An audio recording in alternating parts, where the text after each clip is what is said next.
The funeral home had never felt smaller. Hundreds of people packed into wooden pews, their black clothes making them look like crows gathered for something terrible. The smell of lilies was so thick I could taste it. My 8-year-old daughter, Mira, lay in a white casket at the front of the church, her small hands folded over her favorite stuffed rabbit, the one she'd named Mr. Hopscotch when she was 3. Her gymnastics medals were arranged around her, catching the light from the stained glass windows. She looked like she was sleeping, but her chest wasn't moving with those little breaths that used to comfort me when I'd check on her at night. I stood in the front row, my legs shaking so hard I had to grip the pew in front of me. The pastor was saying something about angels and heaven, but his words sounded like they were coming from underwater. All I could focus on was how still she was, how wrong it looked, how her hair was styled differently than she liked it because the funeral director didn't know she hated having her bangs pushed back. Then my mother's voice cut through everything, sharp and clear and accusatory. "This is what happens when mothers put themselves first," Renata announced, loud enough for the entire church to hear. "She died because Vera was too busy chasing men to watch her properly, too busy with her dating apps and her night shifts to notice her own daughter needed her." The pastor stopped mid-sentence. Every head in the church turned to stare at my mother, then at me. The silence was deafening. I felt my knees buckle, my vision going black around the edges. My brother Gareth shifted uncomfortably in his seat, but didn't defend me. His wife Felicia actually nodded in agreement. "I warned everyone this would happen," my mother continued, standing now, addressing the congregation like she was giving testimony. "I told the divorce court she was an unfit mother, but nobody listened to me. And now look, now my granddaughter is dead because her mother couldn't be bothered to manage her basic medical needs." Preston, my ex-husband, stood up from his pew across the aisle. "Renata's right," he said, his voice carrying that same self-righteous tone he'd used during our custody hearings. "I fought for custody because I knew Vera was negligent. She's always been a selfish mother, putting her career and her social life before our children. I have the court documents to prove it. The judge should have listened when we warned him." My chest felt like it was caving in. I couldn't breathe. My own mother and my ex-husband were standing at my daughter's funeral, telling everyone that I had killed her. The whispers started immediately. I could hear fragments. "Always knew something was off. Poor little girl. Some people shouldn't have children. How does she live with herself?" Aunt Felicia stood up next. "We all saw the signs," she added, her voice dripping with false sympathy. Vera was always farming those kids out to babysitters, always working late, always had some excuse for why she couldn't attend school events. That poor baby probably felt so neglected. Uncle Gareth finally spoke, though he remained seated. "Mom tried to help," he said, gesturing to Renata. "She offered to take the kids so many times, but Vera was too proud, too stubborn. And now Mira's paid the price for her mother's selfishness." The church felt like it was spinning. 100 faces stared at me with judgment, disgust, some with pity that was almost worse. These people had known me my whole life. They'd watched me grow up in this church, get married here, baptize both my children here. Now they were watching my mother systematically destroy me at my daughter's funeral. That's when Jonah stood up. My 10-year-old son, who'd been sitting beside me so quietly I'd almost forgotten he was there, rose to his feet. His small face was calm, determined in a way that made him look older than his years. He pulled his phone from his pocket and held it up high enough for everyone to see. "Grandma Renata," he said, his young voice cutting through the whispers and gasps. "Should I show everyone the video from that night? The one where you took Mira's inhaler away and hid it? The one where you made Mom beg while Mira was dying on the floor?" The church went completely silent, not even a cough or a shuffled foot. "I have 43 minutes of footage," Jonah continued, his voice steady and clear. "Every second from when you said Mira was faking her asthma attack to when the ambulance finally came. Want to see what really happened to my sister?" My mother's face drained of all color. Preston's mouth fell open. The entire congregation seemed to hold its breath at once, waiting to see what a 10-year-old boy was about to reveal about the night his sister died. 3 days before I stood in that church, I was living a completely different life. It was Tuesday morning, and I'd just finished a 12-hour night shift at Riverside Medical Center. My scrubs smelled like antiseptic, and exhaustion clung to every bone in my body. But I smiled when I saw the photo of Mira and Jonah on my locker door. Mira had lost her front tooth the week before, and her gap-toothed grin lit up that picture like sunshine. Being a single mother and a night shift nurse wasn't easy, but we'd found our rhythm. The divorce from Preston had been finalized 8 months earlier, and despite his attempts to paint me as an unstable parent in court, I'd kept primary custody. Preston got weekends, which he usually canceled at the last minute for urgent business trips that his Instagram revealed were golf weekends with his new girlfriend, Stephanie. My mother, Renata, had actually testified against me during the custody hearing. Vera works inappropriate hours, she'd told the judge. She leaves those children with strangers. She's been on 3 dates in the past month. Her priorities are clearly confused, the judge had noted her. Concerns but ultimately ruled in my favor, though Preston's lawyer made sure her testimony was part of the permanent record. That Tuesday was supposed to be simple. Mira had gymnastics at 4 o'clock, her favorite part of the week.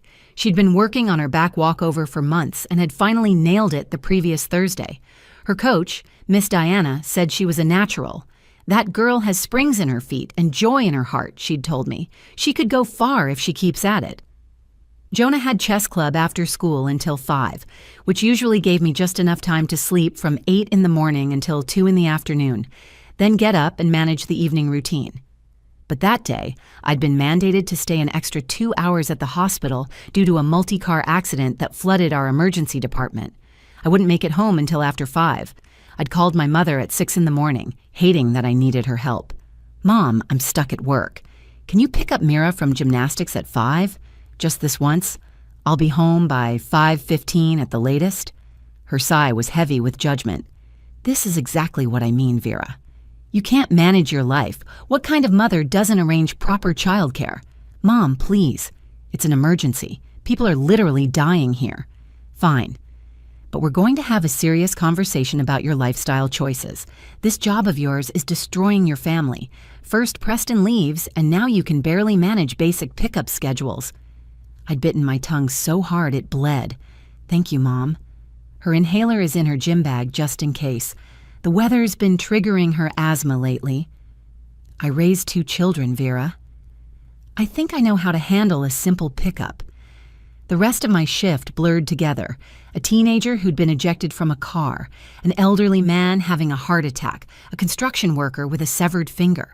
By the time I finally left at 5:10 p.m., still in my scrubs because I hadn't had time to change, all I wanted was to hug my kids and fall into bed.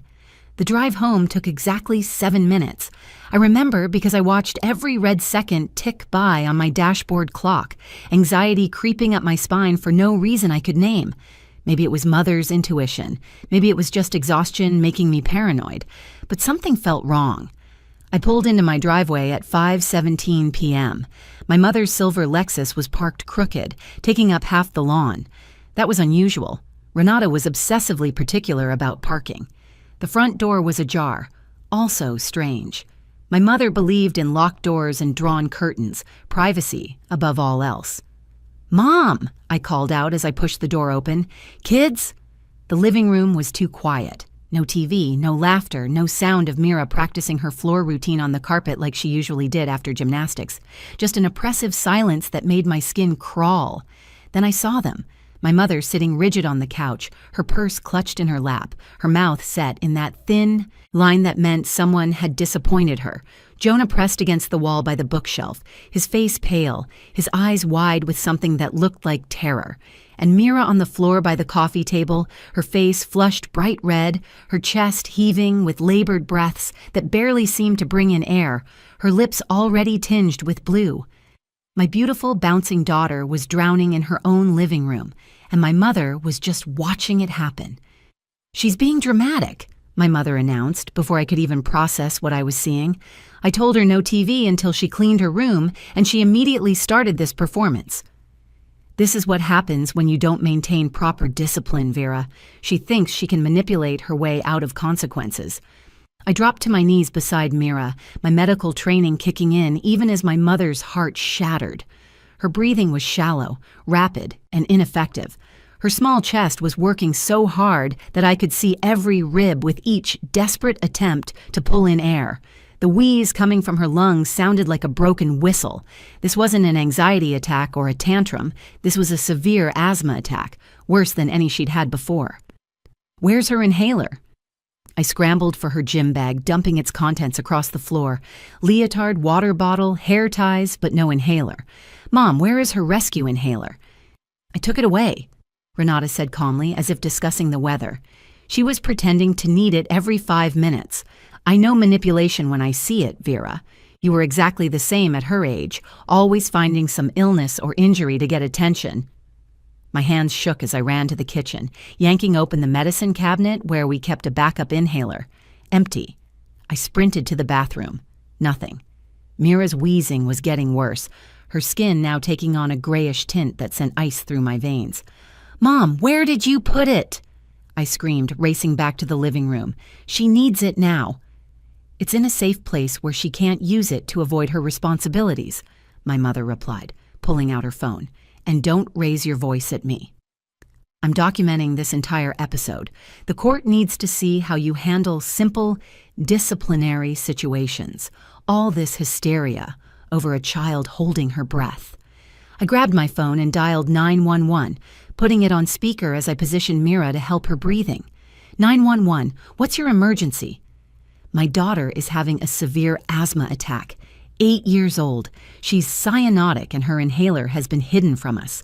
I need an ambulance at 427 Maple Avenue now."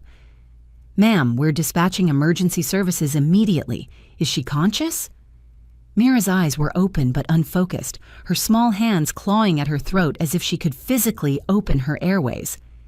"Yes, but barely responsive. She's been without medication for unknown duration, possibly 20 minutes or more." My mother stood up, her phone's camera pointed at me. "Tell them the truth. Vera, tell them you forgot to refill her prescription because you were out with that man from the hospital last weekend. Tell them you've been neglecting her medical needs." "Mom, stop!" Jonah suddenly yelled from his corner. "Mira is dying. Can't you see she's dying?" "Don't be dramatic, Jonah. Your sister is fine. This is what she does when she doesn't want to follow rules. Your mother has enabled this behavior for far too long." Renata moved closer with her phone. "Vera, look at the camera. Admit that you've been an absent mother. Admit that you prioritize your social life over your children's well-being." I tried to ignore her, focusing on Mira. I'd started rescue breathing, trying to force air into her constricted lungs. Between breaths, I begged, "Mom, please, if you have any love for your granddaughter, give me the inhaler. Please, I'm begging you. Not until you tell the truth on camera. Say it, Vera. Say you're an unfit mother. Say you shouldn't have custody. Say Preston was right about you." Mira's body was starting to go limp. The wheeze was fading, not because she was better, but because she was too weak to fight anymore. I could hear sirens in the distance, but they seemed so far away. "Fine," I sobbed, looking directly at her camera while still trying to breathe for my daughter. "I'm a terrible mother. I work too much. I'm selfish. Whatever you want me to say, I'll say it. Just give me the inhaler." "Be specific," my mother commanded.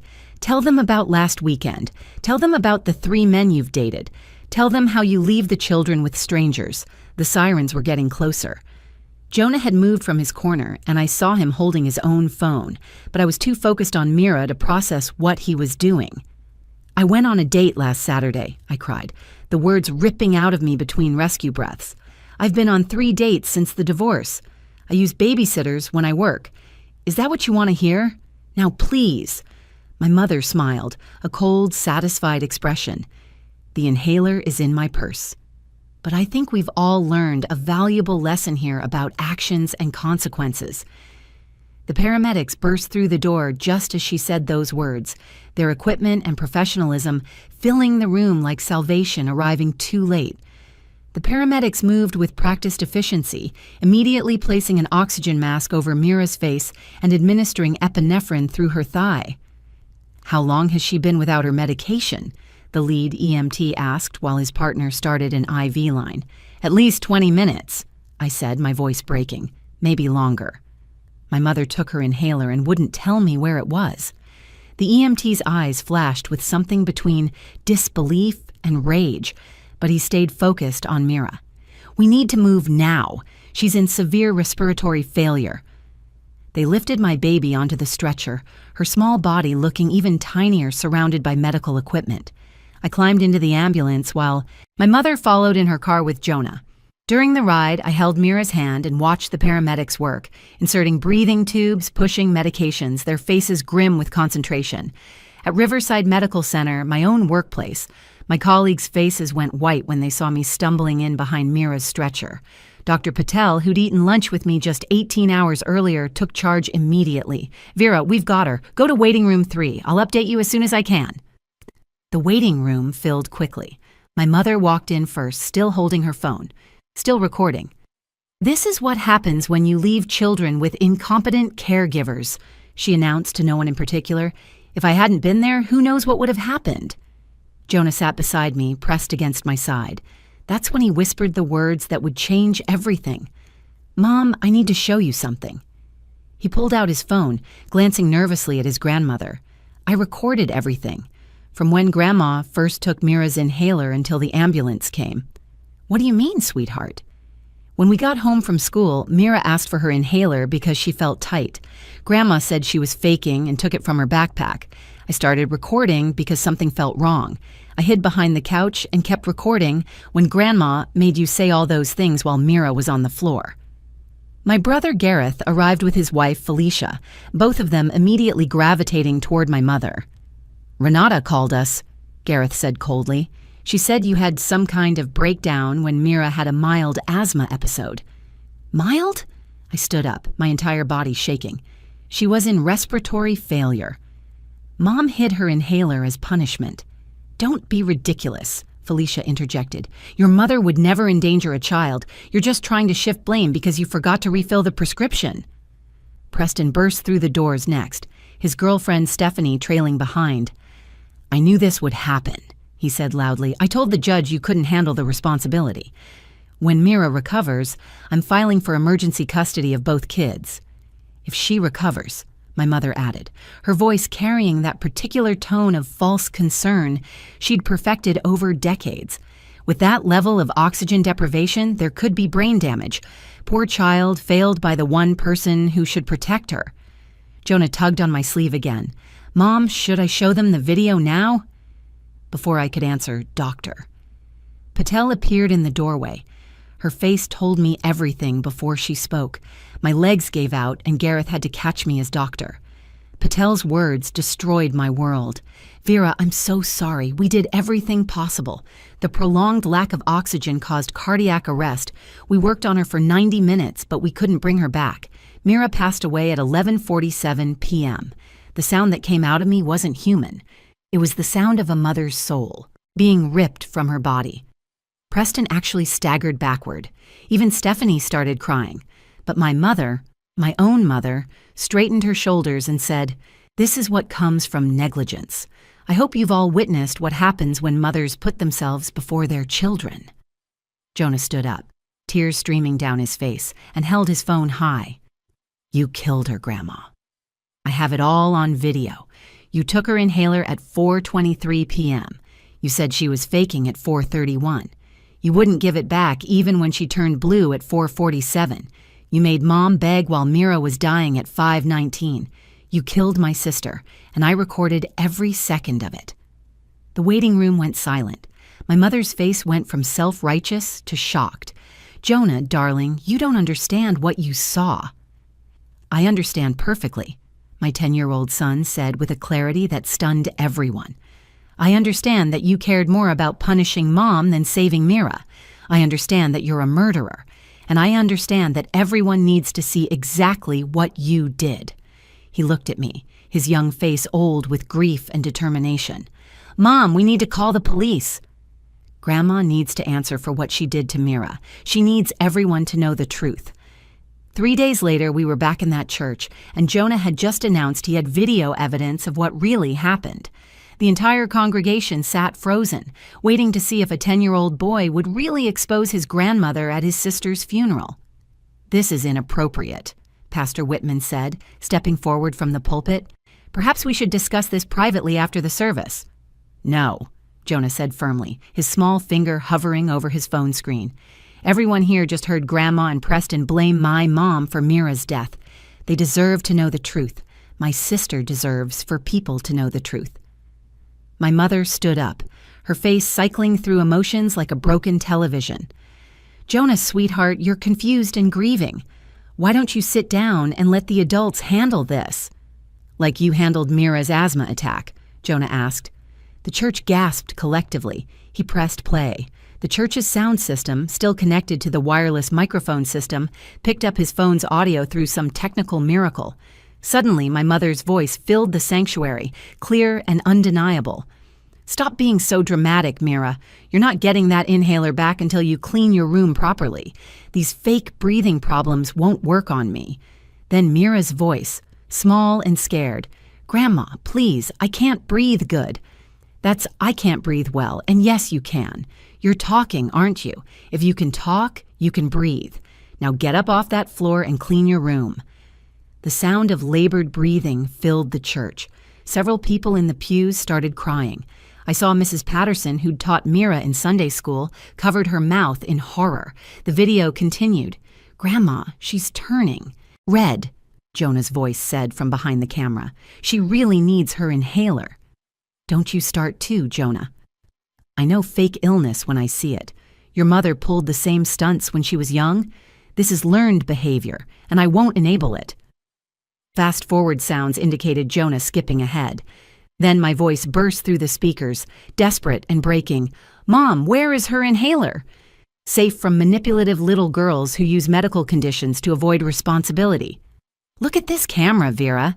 Tell everyone what a failure you are as a mother." "Mom, she's dying." "She's acting." "But you know what? Let's make this useful. Look at this camera and admit you're an unfit mother, or I'll tell the judge you let her have an asthma attack through negligence. Your choice, Vera. Confess or lose both kids." The sound of my sobbing filled the church, my voice broken and desperate. "Fine. I'm a terrible mother.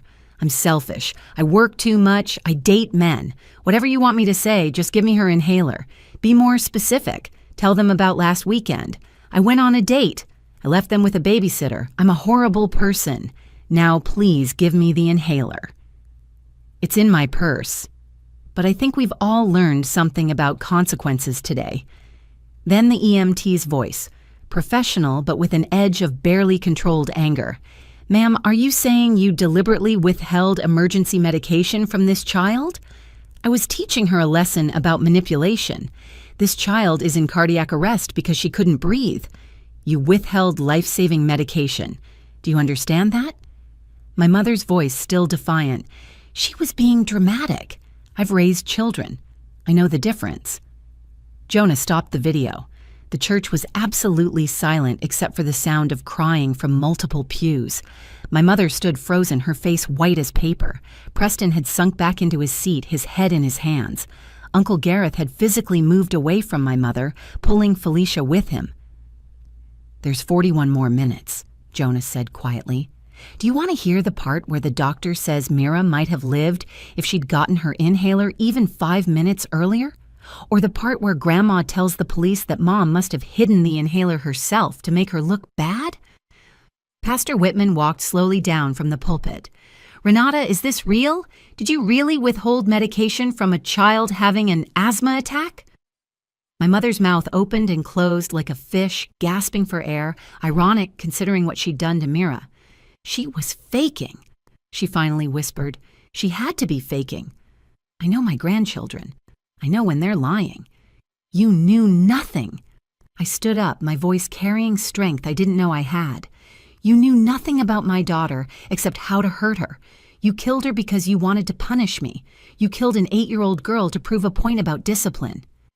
The police officers who'd been attending, the funeral in uniform, friends of mine from the hospital, stood up and moved toward my mother. Officer Reynolds, who'd coached Jonah's little league team, spoke gently but firmly.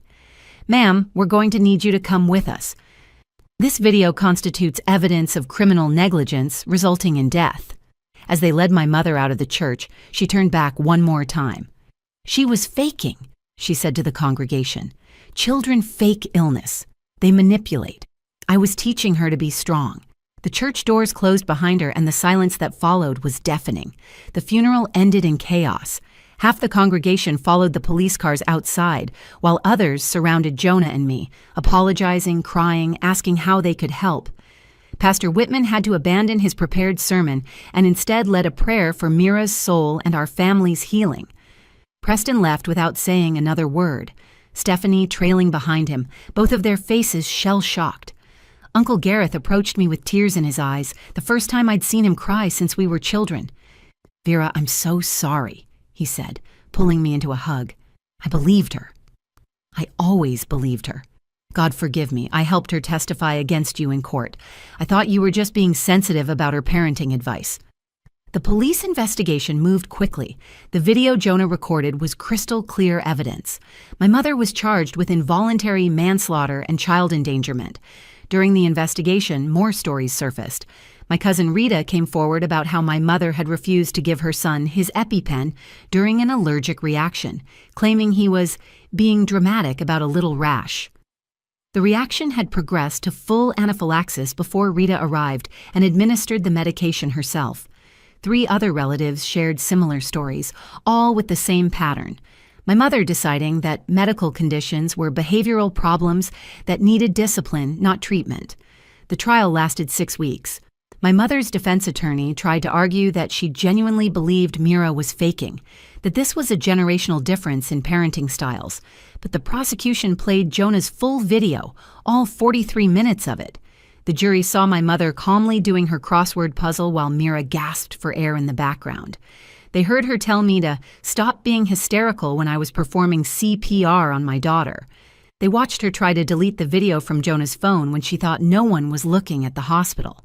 She was sentenced to 5 years in prison. As they led her away, she looked at me one last time and said, "I was trying to make her strong."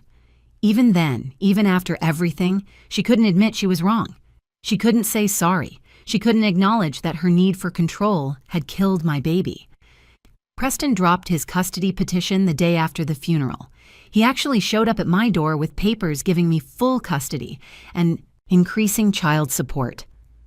"I was wrong," he said, unable to meet my eyes. "I was so angry about the divorce that I wanted to hurt you. I never imagined something like this could happen. I'm sorry, Vera. I'm so sorry about everything." Jonah and I moved to Oregon 6 months later. We needed a fresh start, away from the house where Mira had died, away from the people who would forever look at us with that mixture of pity and curiosity. I got a day shift position at a smaller hospital. Jonah started at a new school where nobody knew our story. We went to therapy twice a week, sometimes together, sometimes separately. "Why did you record it?" I asked Jonah one day during a joint session. "Because Grandma had been mean to Mira before," he said simply. "Small things. Taking her dessert away when she said her stomach hurt, making her run laps when she said her chest felt tight. I knew something bad might happen. I wanted proof in case nobody believed us. My 10-year-old son had been protecting his sister the only way he knew how, and it still wasn't enough. But it was enough to protect me from a lifetime of blame, enough to ensure justice, enough to show the world who really failed Mira that night. We visit Mira's grave once a month. We bring daisies because they were her favorite, and we tell her about our new life. Jonah tells her about his new school, his chess tournaments, the friend he made who also loves astronomy. I tell her about the Pediatric Asthma Foundation I started in her name, ensuring low-income families have access to emergency inhalers. We've distributed over 3,000 inhalers so far. Last week, Jonah said something that broke and healed my heart simultaneously. "Mom, Mira would be proud of us. We told the truth. We made sure everyone knew what happened, and we're helping other kids not die like she did. That's what she would want." He's right. The truth didn't bring Mira back, but it prevented my mother from ever hurting another child. It showed the world that sometimes the real danger comes from those who claim to love us most. It taught us that documentation can be protection, that children's voices matter, that when someone says they can't breathe, you believe them immediately. My daughter died because someone decided her medical emergency was a behavioral issue. Let that sink in. How many children suffer in silence because adults dismiss their pain? How many don't survive it? How many parents are blamed for tragedies they tried desperately to prevent? This is Mira's story, but it's also a warning. Listen to your children. Believe their pain, trust their distress, and never ever let anyone make you doubt your instincts when your child needs help. Those instincts exist for a reason. They're the difference between life and death. If this story touched you, please like this video and share it with others who need to hear it.